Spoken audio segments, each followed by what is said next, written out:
I hear a lot of people say, you know what, I'm getting interviews, but then that's it. I don't get any offers. And I think a better question is, how can I convert an interview to an offer? Now, the first thing I'll say is that if someone is getting interviews, that means your resume and LinkedIn are doing their job. It's a really good thing because being seen by recruiters, you're being found by hiring entities. So, what we have to do is we have to shift to what happens in the interview process itself because you're getting found. And a lot of people aren't getting found. And I'm publishing things right now that are talking about the fact that you're applying, applying, applying, and you're getting nothing out of it. So, you're getting there. That's great. Now, let's get you past the interview. Let's get you to where you can convert that. And one thing that I would do to begin with is I want you to shift your mindset to what the hiring entity is thinking, because you've got to think like you're on the other side of the table. The hiring entity needs to picture you doing the job. They need to picture you fitting in with the team, and they need to feel that they've made a good choice in hiring you. And so there are some specific things that you can be doing that kind of sinks those three things in place.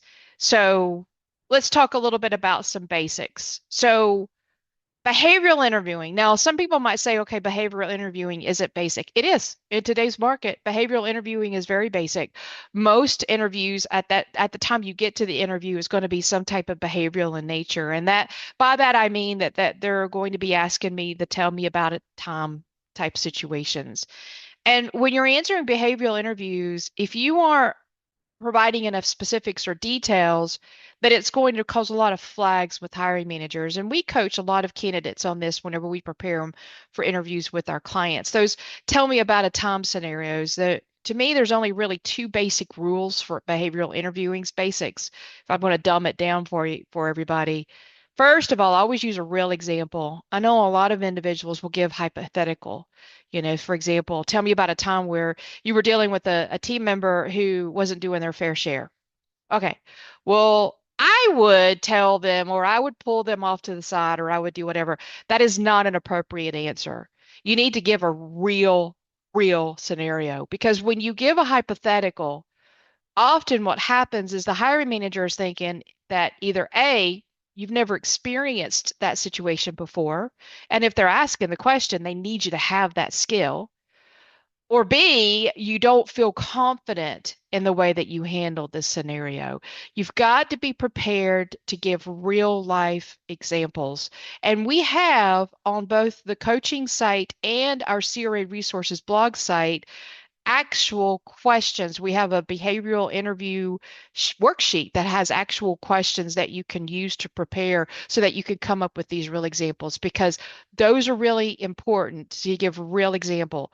The second thing is you want to keep it positive. A lot of behavioral interviews will ask you, the questions will ask you, tell me about a time where you missed a deadline, or give me a failure that you've experienced, or, something along those lines. Or maybe you go to answer the tell me about a time that you had a team member that wasn't doing their fair share.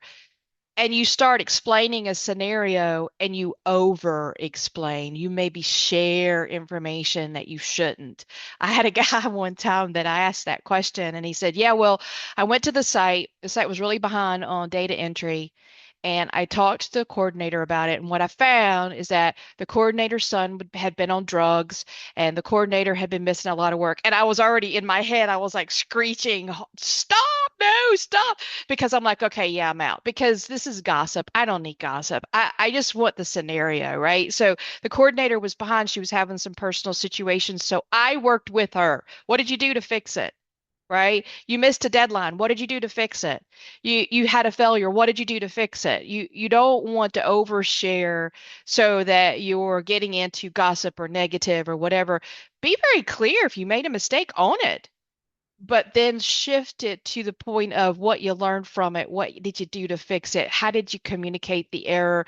All of these things that managers want to know, that none of us are perfect, but we're constantly learning. And so I see a lot of people flunk interviews because of those two areas alone. And so those are really important. Here's the other things too that I think that might be costing people whenever they've interviewed, but then they're not able to convert it to offers. A weak follow-on, a thank you note is really, really important. And Becky actually did some analysis way back. And Becky, I think, what was your statistic that you found of the number of people that sent a thank you note that actually progressed to a follow-on interview or offer? Do you It remember what that number was? Yeah, it was almost unbelievable. It was at the time in the sampling that we did for these live, open jobs, these actual interviews with our clients, 100% of the I thought folks it was that that. sent a follow-up thank you note progressed to the next level, whether that was an offer or a next interview or whatnot, whatever the next level was. It was incredible. Really was. And I was just floored whenever you gave us those numbers. Now, whenever we are prepping our candidates, we actually recommend that they have a thank you note ready. And it does knock a hiring manager's socks off. And it needs to be written to a certain way. And we've got a blog post out there that can give you like a structure on writing an effective thank you note because it shouldn't be all about you. It should be about the conversation and appreciation for their time and that type of thing. But that is a really great way to shift that, especially if they're kind of on the cusp. Or if they're the interested, yeah, they're really interested. Look at this beautiful thank you note that they just sent, and they're really kind of following up, which is also important. Another thing that might be costing you whenever you're doing an interview, but then it's not converting into an offer, is your body language. And I think this is really hard for people who are inherently introverts. You guys might know this, but I'm an introvert. I am true blue, honest to God, rather sit in my office and not talk to anybody all day long. My my second degree is a bachelor's in science and computer and electrical engineering, and I program in like five different languages. I used to sit in a corner and program, and when I first started working with IBM, that's exactly what I thought that I was going to do. And you have to work on, I'm not saying change your personality. If you're an introvert, you're an introvert, but learning how to connect with people through video is going to win you more than you know. It's body language, it's eye contact to the camera, it's having a pleasant look on your face, not looking like you're scared to death. There's all these things that you can fix, that you can make sure that you can adjust so that you're projecting a confidence, not an arrogance, because there are people that I've talked to that come across a bit on that side, and I don't like that at all. But that confidence and that I want to be a part of your team type of feeling that you need to get across with the body language. And there are skills to that whenever you're doing video interviewing. The other thing too is, and we talk about this on the elevator pitch webinar, and for you VIPs out there, this is in your library. Elevator pitches are really critically important because what we see a lot is people overthink. They're not ready. They're scattered. They talk and they talk and they talk and they talk and they talk themselves out of a job. They start telling stories that aren't relevant. They just get real all over the place. Have your elevator pitches and your in the pocket stories ready. And our elevator pitch webinar talks about those. But it's the things like the big win, the recovery story, which talks about a failure, the conflict where you had to deal with the conflict, the crisis where you had to show that you did problem solving. And then your just basic elevator pitches is tell me a little bit about yourself. Why are you here today? Why have you been out of work for a while? Why did you leave your last position? If you have the answers to those basic questions ready, that will answer about 80% of every one of the interview questions that you will ever get. And then all you've got to do is prove to the people that you're talking to that you want their job, because that's the other reason. I reject more people from my back office team because they can't tell me why they want to work for me. I get they need a job. They just got laid off. They got a mortgage to pay me. They got kiddos in college. I quite honestly don't care anything about that. I mean, you could go get a job anywhere and pay your mortgage. I mean, I want to know why you want to work for me. I want to know why you work for my company. I want to know what about my company resonated with you and what about the role lit you up. And if you can't articulate that in an interview, then you will not progress to offer stage. And I am not alone. Every hiring manager wants to know why me? Why do you care about me? Why do you care about my job? Why do you care about my company? Every hiring manager cares, and you got to get that a point. And so, what I see a lot of happens is that people will come to these interviews with qualifications, but they're not able to bridge it to the problem that that company has. They're not able to bridge the fact that, hey, I see that you see your resources, you do this, that, and the other, and I would really love the opportunity because I love what you said on your website about this, or I love this, that, or the other. You got to be prepared to bridge to that real pain point that the hiring manager has the job open to solve. And if you can do that, then you position yourself as the solution to that problem, and that helps as well. Um, Other things that showing cultural alignment, communication style fit, management style fit, there's a whole bunch of things that are more on the advanced level that could rule you out because you're one of like four or five really top candidates.